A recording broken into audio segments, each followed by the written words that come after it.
Si no se escucha. That I'd work on for days, but now I'm writing short emails and Nuestra forma de entender el universo tiene un antes y un después de la teoría de la relatividad general de Albert Einstein. Y se escucha, ¿verdad?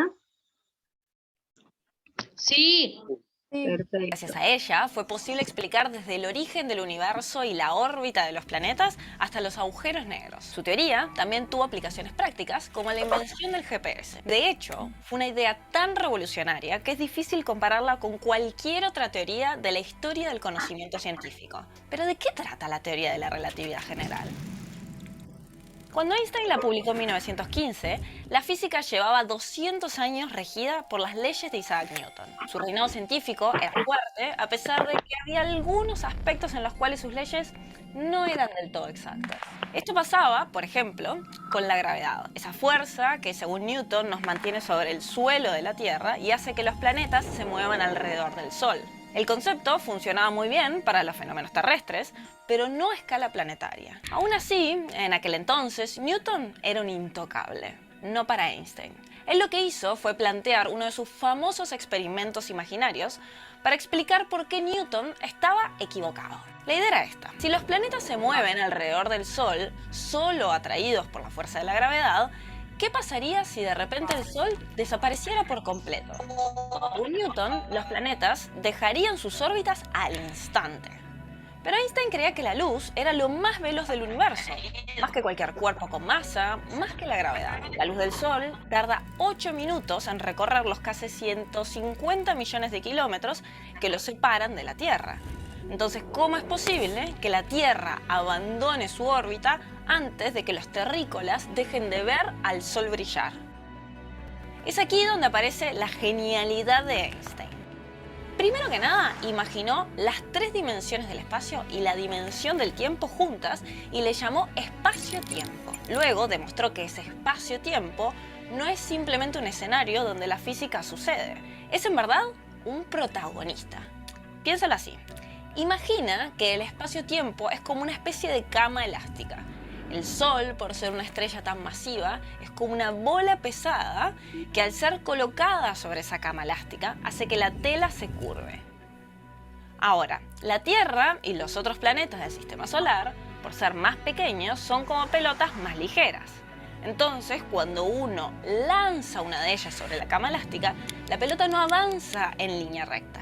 Lo que le pasa es que sigue la deformación o curva que esa gran bola pesada provocó en la tela. Lo que esta metáfora ayuda a ilustrar es que, según la teoría de la relatividad general, el Sol es un cuerpo tan masivo que obliga a los planetas a seguir la deformación que él mismo provoca en el tejido del espacio-tiempo. Volvamos entonces al escenario hipotético de qué pasaría si el Sol desapareciera. De acuerdo con Einstein, su desaparición formaría una ola gravitacional que viajaría hasta los planetas a la misma velocidad de la luz. Por lo tanto, dejaríamos de ver al Sol brillar al mismo tiempo en que la Tierra perdería su órbita. Palabras más, palabras menos, lo que Einstein planteó es que los planetas no orbitan alrededor del Sol por la gracia de la fuerza de la gravedad, sino por la propia geometría del espacio-tiempo. O sea, nos mostró que estábamos viendo el universo entero de la forma equivocada. Claro que no toda la comunidad científica estuvo de acuerdo con él. Al fin y al cabo, no muchos estaban dispuestos a que un treintañero destronara a Newton. Tuvieron que pasar 4 años para que la teoría de la relatividad general fuese probada con un experimento práctico. Solo entonces, la teoría logró total aceptación y convirtió a Einstein en el físico más famoso del mundo.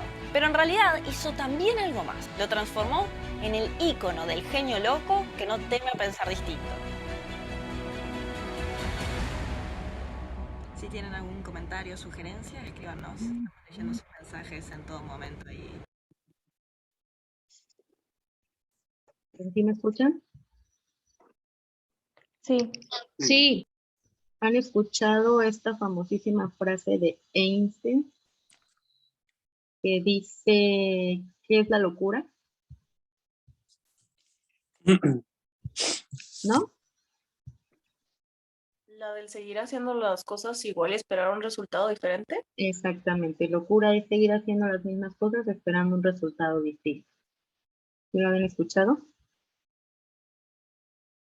¿O no? Sí, sí, Sí. Bien.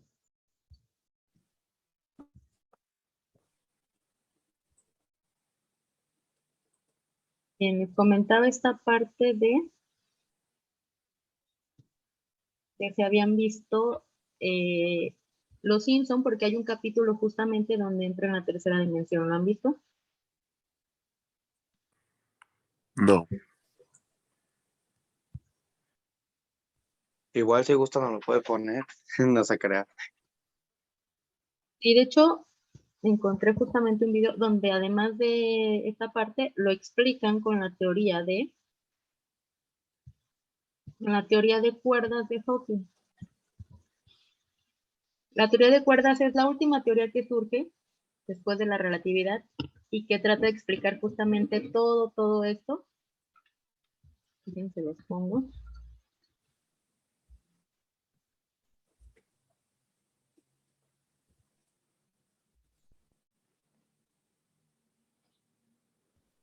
Justamente se supone que Homero entra en la tercera dimensión, ya salta de la imagen de caricatura hacia la tercera dimensión, donde justamente está esta manta elástica, y luego va a rescatarlo y demás. Entonces, déjenme comparto. Maestra, Sí, de los apuntes llevamos hasta donde está la fórmula de Einstein nada más, ¿verdad? así es. Ok, gracias. Bien, de nada.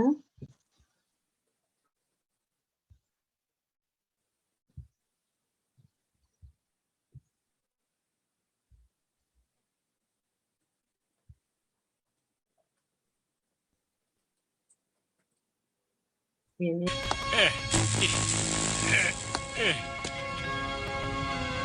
Es prácticamente imposible contemplar el espacio-tiempo, porque toda nuestra existencia sensorial está limitada por las 3 dimensiones de nuestra experiencia diaria. ¡Holy macaroni! La forma más fácil para nosotros de penetrar en el universo de Einstein es imaginarse el espacio y el tiempo como una lámina de goma. Si el espacio-tiempo estuviera vacío, la lámina sería plana. Pero los cuerpos enormes como la Tierra y el Sol van a doblar esa lámina haciendo que se curve. Esta curvatura es el concepto de Einstein de la gravedad. Cuanta más masa tenga una estrella o un planeta, mayor pendiente creará en el espacio-tiempo de su alrededor y por lo tanto mayor gravedad tendrá. Si arrojamos algo sumamente pesado como una estrella moribunda encima de la lámina, en poco tiempo tendremos un universo lleno de agujeros. ¡Ow! Watch it, Coney!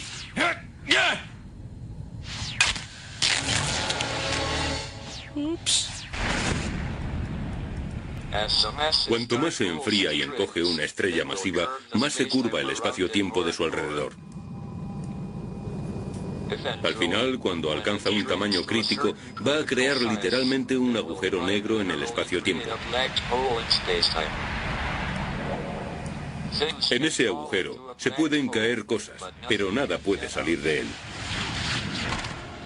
Oh, there's so much I don't know about astrophysics. I wish I read that book by that wheelchair guy. El concepto más aterrador de la astrofísica se encuentra en el fondo del agujero negro, la llamada singularidad. Todo lo que cae en un agujero negro es destruido en esa singularidad. Es aplastado en un puntito de una densidad infinita y de una pequeñez infinita.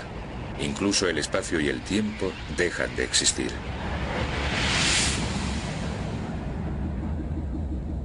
Lo único que queda en el universo exterior es una esfera perfecta de una oscuridad absoluta, un fantasma gravitacional de la estrella muerta.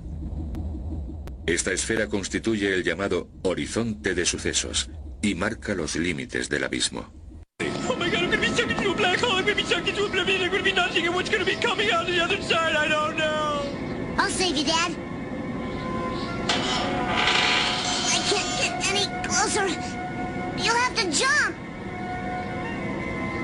Piece of cake, son.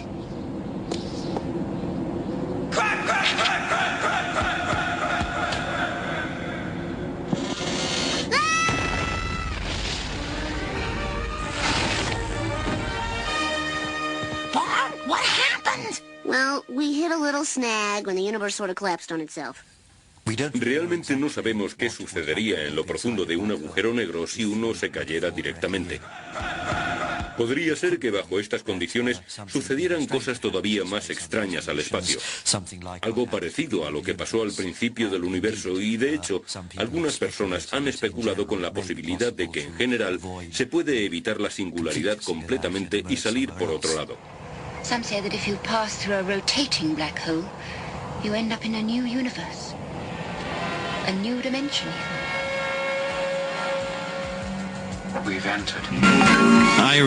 Me acuerdo de una película en la que al final una nave entraba en un agujero negro y salía al otro lado del universo. Eso no pasa. No sucede así para nada. Las leyes fundamentales de la física establecen que en el centro de un agujero negro hay una singularidad, una región donde el espacio y el tiempo se deforman de manera infinita, una región en la que cuando entra la materia se destruye totalmente. ¿Pero tiene que ser así necesariamente?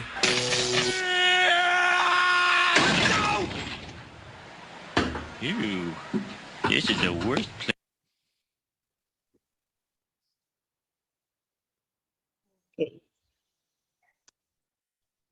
Entonces, no se supone que no sabemos qué pasa con los agujeros negros como tal. ¿Qué opinan de esta teoría? Maestra, ya había visto un video donde hablaba mucho de los agujeros negros, que era de las fuerzas más grandes del cosmos, por así decirlo, de todo el multiverso. Porque en sí, no solo el agujero negro, sino había algo peor que el agujero negro, que era un agujero negro masivo, en donde entraban todo, planetas, todo lo que puedas tocar, y al final ese agujero negro llegaba a un punto crítico en el que colapsaba y explotaba. O sea, se traga todo, y al final cuando se sacia, explota. Así es. Se supone que existen agujeros negros diminutos en el universo. Ninguno tan cerca de la Vía Láctea como tal, porque si hubiera uno como tal, lo que dice es justamente que empieza como a alimentarse de toda esta energía y a consumir todo, como se veía en el video, y pues acabaría prácticamente empieza a consumir, se va haciendo gigante, y pues alcanzaría a consumir toda la Vía Láctea y demás.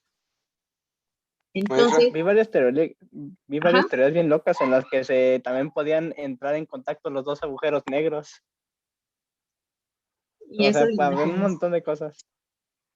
También entran por aquí los agujeros de gusano. ¿Sí saben qué son los agujeros de gusano? Sí. Doblan el espacio. Y es justamente con lo que podríamos viajar en el tiempo, con los agujeros de gusano. Maestra, entonces el agujero negro te mete una singularidad, por así decirlo. Así es, se supone que la teoría, bueno, hasta ahorita lo que nos dice es, pues un agujero negro es un punto totalmente oscuro que consume energía, ¿no? Entonces, lo que nos decía ahí es, no sabemos realmente qué pasaría si hubiera un agujero negro como tal que nos absorbiera. Como ven en el video, pues la teoría básica y número 1 es, pues te desintegras. Se acabó, pero como vieron ahí, bueno, que eso no es realmente cierto, de que Homero llega al mundo real que conocemos aquí, actualmente. Y es como, pues realmente no sabemos si realmente te desintegras o realmente te avienta a otra dimensión como tal, que es lo que decíamos de la cuarta dimensión, incluso pudiera haber más. Pero todas estas pues siguen siendo teorías y están totalmente ya más fuera de nuestro alcance. Pero como decíamos en la clase pasada, imagínense que si se lograra concretar toda esta parte, que si lográramos viajar en el tiempo y demás. Y eso es lo que... Ajá. Eso es lo que crea los planetas, maestra. Eso de los agujeros negros, como decía este Diego, que se van haciendo muy grandes y truenan, ¿no? Se hace una supernova, así se llama, algo así, he escuchado. Y es lo que va creando los demás planetas, ¿no? Existe No, esa teoría. se supone que es un choque entre dos estrellas, ¿no? Que lo que genera una supernova, no entre agujeros negros. No, esto chido, güey. Pero bueno, existe esa teoría, como dice Jorge, de que en algún punto del universo, muy lejos de nosotros, se generó un agujero negro gigante, explotó y se empezó a crear como otra galaxia, como otra parte del universo. Nosotros estamos dentro de la Vía Láctea. Entonces, lo que decían, imagínense, somos una muy diminuta parte del universo. Obviamente desconocemos, como decían por ahí también algunos científicos, conocemos una gota dentro de lo que es el océano, una gota de agua. Entonces, esta parte también es bien importante. Hay una frase que a mí me gusta mucho, que deberían aplicarla. Normalmente no es bueno decir aprendí más. Normalmente lo que tenemos que decir es ignoro menos, ¿sale? Porque hay una infinidad de conocimiento en el mundo todavía que no sabemos ni qué onda. Entonces, siempre podemos aprender más, siempre podemos superarnos, pero siempre, siempre, siempre apliquen la de no es que aprendí algo más. Ignoro menos cosas de lo que ignoraba ayer, por ejemplo. Diariamente aprendemos, bueno, concebimos esta parte de ignorar menos cosas. ¿Vale? Pues también ahí aplica a la maestra la frase que muchos, creo que la habías leído en un tweet que llegó a mi celular, que las personas que no, por lo regular dicen que ya lo saben todo, es el nivel hasta donde se quedan estancados. Algo así le entendí. Sí, no podemos saber todo. Hay una infinidad de conocimiento en cualquier área. Por eso cada vez hay nuevos descubrimientos, cada vez hay más cosas. En la medicina, por ejemplo, pues no conocen todavía la cura para el SIDA, por ejemplo, para el cáncer como tal. Pero sí es un gran avance tecnológico. O sea, imagínense, hace 2 años iniciamos con esta pandemia y no sabíamos ni qué onda. Ahorita ya cuánta gente no está vacunada, porque empezaron a hacer todos estos estudios y demás. Entonces, avanzamos a pasos agigantados. Bueno, esto llegó para quedarse. Entonces, seguramente después va a ser como el sarampión, como la influenza, que en su momento buscaron también pandemias, pero ya es parte de nuestra vida diaria. Entonces, así vamos a continuar. Seguramente nos toque, a lo mejor no, quizás a sus hijos o a nuevas generaciones, que vengan otras nuevas pandemias y nuevas cuestiones. Entonces, bueno, si antes no nos trae un agujero negro, ¿verdad? Entonces, muchas cuestiones, esto no se acaba. Hay un sinfín de conocimiento, entonces siempre, siempre, siempre se puede mejorar. ¿Vale? Entonces, la siguiente teoría es la teoría cuántica. Justamente, Max Planck es el que la plantea como tal, y es justamente a partir de la radiación electromagnética. ¿Habían escuchado esta parte? De la radiación electromagnética. Yo no, maestra. ¿Alguien? Yo menos. Bueno, lo que nos dice, así como lo menciona ahí, es una teoría netamente probabilística. Si nosotros generamos y aventamos un átomo, una partícula, bueno, ahorita vamos a ver el experimento, noten esta parte, que es justamente, si yo lo hago uno por uno, o está en una cajita o está en otra cajita. Pero si empiezo a lanzar varios, salen automáticamente de las dos cajitas. De aquí surge justamente la teoría de Schrödinger. ¿Sí lo han escuchado, la del gato? Sí. Sí. ¿Qué dice la teoría de Schrödinger? ¿O qué han escuchado de este gato? Que si tienes a un gato en una caja, hay dos posibilidades, puede estar vivo o puede estar muerto. Exactamente, y eso no lo vas a saber hasta que lo abras. Entonces, parte de algo similar aquí. Ahorita vamos a ver el video. Anoten esta parte. Y justamente este señor Max Planck fue el que genera la luz como fotón y le llamó quantum, por eso se llama teoría cuántica. Entonces empieza a ver estas cuestiones de los fotones y de cómo funcionan.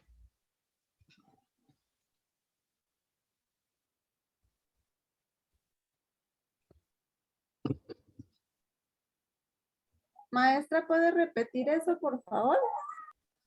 Lo de los quantum. Sí, de que dice que Max Planck. Max Planck crea esta teoría con los cuantos. Los cuantos son fotones de luz.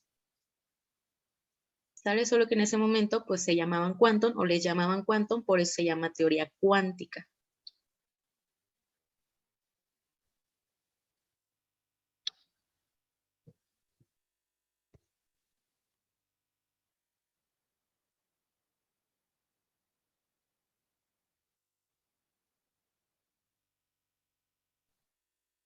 Y aquí es donde entra el famoso experimento de las dos rendijas.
¿Ya anotaron hasta ahí? Ya. Ya.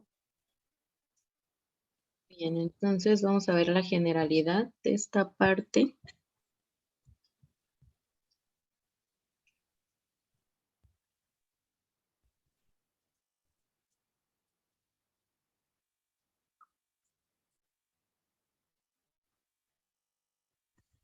¿Qué pasa justamente con este experimento? Que intenta explicar esta parte de la teoría cuántica.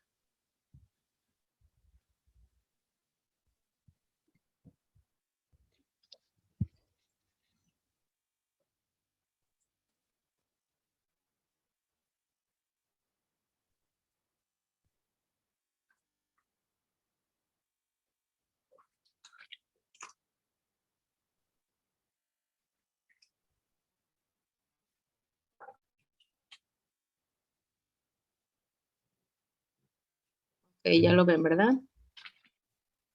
But now I'm writing short. Hoy quiero que sientas algo especial. Quiero que sientas el asombro, la confusión y la incredulidad que tuvieron los físicos al explorar cómo se comportan los pequeños elementos que nos forman. Quiero que veas lo extraordinario que es nuestro universo. Quiero que descubras el mundo cuántico. Que conste que el siguiente montaje no es invención mía. La leí en El Enigma Cuántico. No comparto las opiniones expresadas en este libro, pero reconozco que sus explicaciones son estupendas. Sin más dilación, aquí va el experimento de la doble rendija como nunca antes lo has visto. Nuestro protagonista es un átomo. Sí, no lo puedes ver, es que es muy pequeño. Para eso tenemos este detector. Lo activamos y... ¡ajá! Luz verde. Eso quiere decir que el átomo está ahí. Bien, vamos a jugar con él. Pero antes, dejadme que os enseñe el campo de pruebas. Por orden. Esta es la máquina del azar. Su tarea simplemente es, cuando demos la orden, la de extraer un átomo y colocarlo al azar dentro de una de estas dos cajas, sin trucos. Las cajas son cajas ordinarias. Tienen dos aberturas, una por arriba, que nos permite meter el detector para saber si el átomo está ahí o no, y una lateral, que está enfrentada a una pantalla detectora. Y es que el átomo dentro de la caja no para de moverse, de chocar contra las paredes. Si abrimos la segunda abertura, el átomo acabará saliendo disparado y chocará contra alguna parte de la pantalla. En ese lugar aparecerá una marca. Así sabremos dónde ha impactado el agitado átomo. Por supuesto, esta es una caricatura del experimento real. Se ha quitado el bla bla bla técnico y se ha reducido el montaje a lo conceptual para que se entienda mejor. Por ejemplo, en vez de una pared con dos rendijas, ahora tenemos dos cajas. El caso es que las conclusiones que vamos a sacar aquí, y creedme en esto, son las mismas que las del experimento real.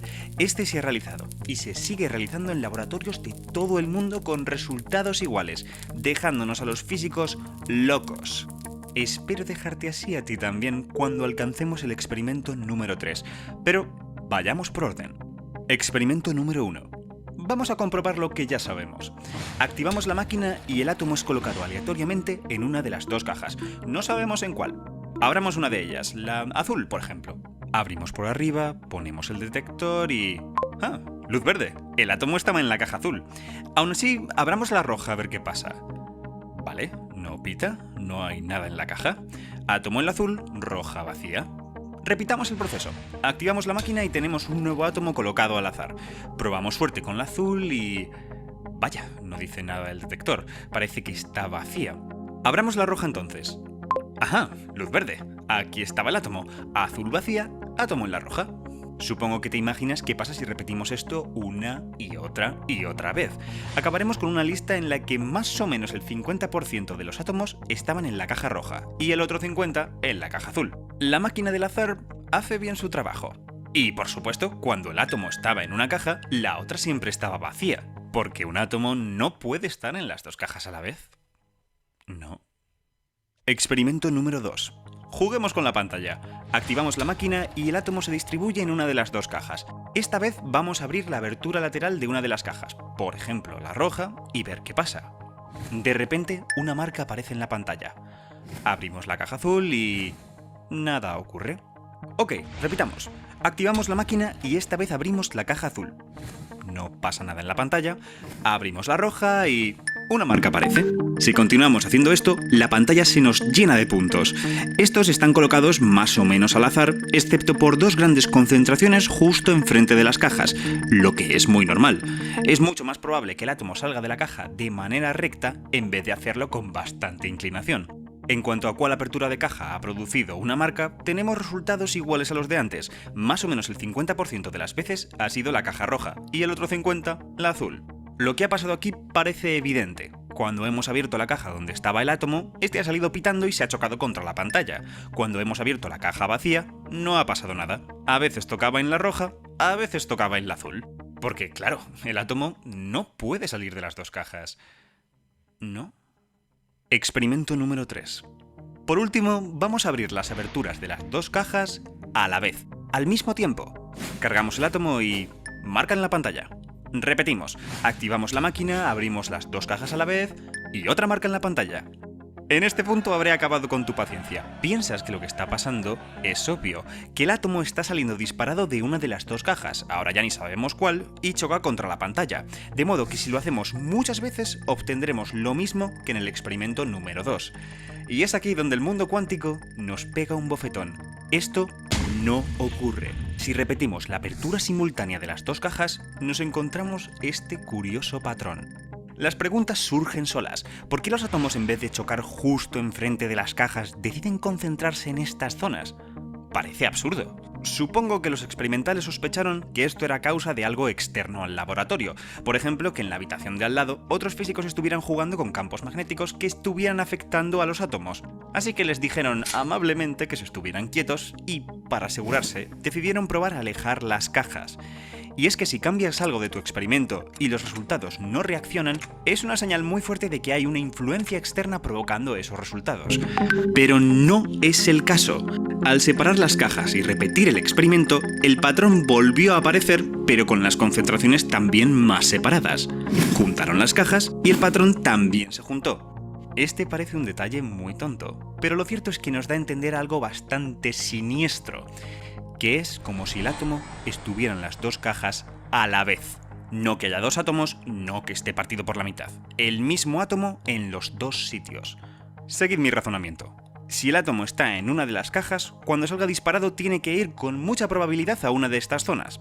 Pero estos lugares de la pantalla dependen, como acabamos de ver, de la distancia entre las cajas. Y este es el gran problema. Si el átomo sale de una caja, no puede llevar ninguna información de la otra caja. No puede verse afectado por ella, porque es una caja que está vacía, que no interviene de ninguna manera en esta tirada. Y sin embargo, la información llega a la pantalla. Luego, la única manera de que la separación entre cajas influya en el patrón es que ninguna caja esté vacía y el átomo se encuentre en las dos cajas a la vez. Y sí, es cierto que en el experimento número 2 las concentraciones también se separan si mueves las cajas. La diferencia es que puedes saber muy bien a qué caja pertenece cada disparo. Si quitas una caja y repites el experimento, obtienes una de esas dos concentraciones. Este patrón es claramente la suma de dos patrones. Pero esto no ocurre en el experimento número 3.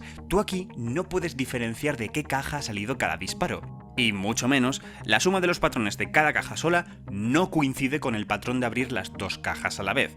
Es decir, que ambas cajas están actuando combinadas para fabricar el patrón, y la única manera de que sus propiedades conjuntas se propaguen hasta la pantalla es que el átomo tenga también esa información, estando de igual manera en ambas cajas.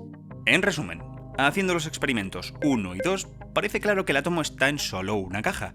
Pero si hago el 3, no me queda otra salida que aceptar que está en las dos. ¿No es esto contradictorio? Salgamos de duda poniendo dos detectores al lado de las aberturas, así sabremos si el átomo sale de una caja o de las dos. Activamos la máquina y empezamos. Al principio parece que la idea del átomo en ambas cajas no era muy buena. A cada disparo, solo uno de los detectores se enciende. El átomo sale solo de una caja. Pero cuando parece que el mundo recobra el sentido, miramos a la pantalla y ¡bam! No está el patrón de antes. Quitamos los detectores, repetimos el experimento y volvemos a obtener el patrón del experimento 3. Los colocamos, repetimos el experimento y obtenemos el patrón del experimento 2. Insisto, cuando usamos los detectores, la única prueba que tenemos de que el átomo está en ambas cajas desaparece. Y en vez de eso sale un patrón que nos indica que está en una. ¿Veis lo que está pasando aquí? Solo cuando no sabemos dónde está el átomo, como en el experimento 3 sin detectores, es cuando deducimos que el átomo está en las dos cajas. Es como si el hecho de medir en qué caja está el átomo, bien metiendo un detector por arriba o por el lateral, o jugando a abrir una caja primero y luego la otra, fuera lo que provocara que el átomo estuviera solo en una caja. Esto es muy serio. Creedme cuando os digo que nuestros antiguos se partieron la cabeza intentando comprender qué estaba haciendo el átomo, intentando encajar sus ideas clásicas y los resultados de un experimento que se reía de ellos. Y la verdad es que se sigue riendo de nosotros, pues algunos de sus aspectos aún se siguen discutiendo. Por ejemplo, ¿cómo es que el átomo parece estar en las dos cajas? ¿Hay que tomarse esto literalmente? ¿Y qué tenemos que ver los observadores en todo esto? ¿Qué significa exactamente medir? Sean cuales sean las respuestas, los físicos se dieron cuenta que había que reinventarse, que había que crear una teoría radicalmente distinta con la que poder manejarse en este extraño mundo. Estoy hablando de la mecánica cuántica. Hablaremos sobre ella en los próximos vídeos. Y recuerda, si quieres más ciencia, solo tienes que suscribirte. Y gracias. Este es como el inicio de cómo se pretende estudiar esta parte de la mecánica cuántica. Es bastante complejo.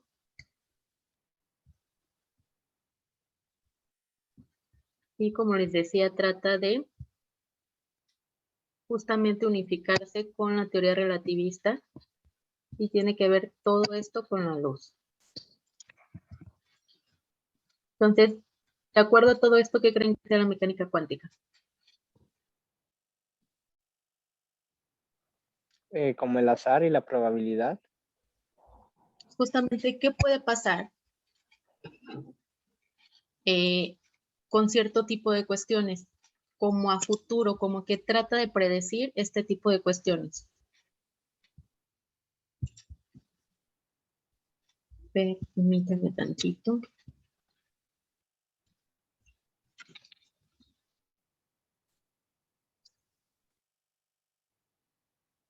Ahora sí, ¿qué es la mecánica cuántica? Vamos a salir y a volver a entrar porque nos quedan como 4 minutos, ¿sale? Vale, maestra. Sí.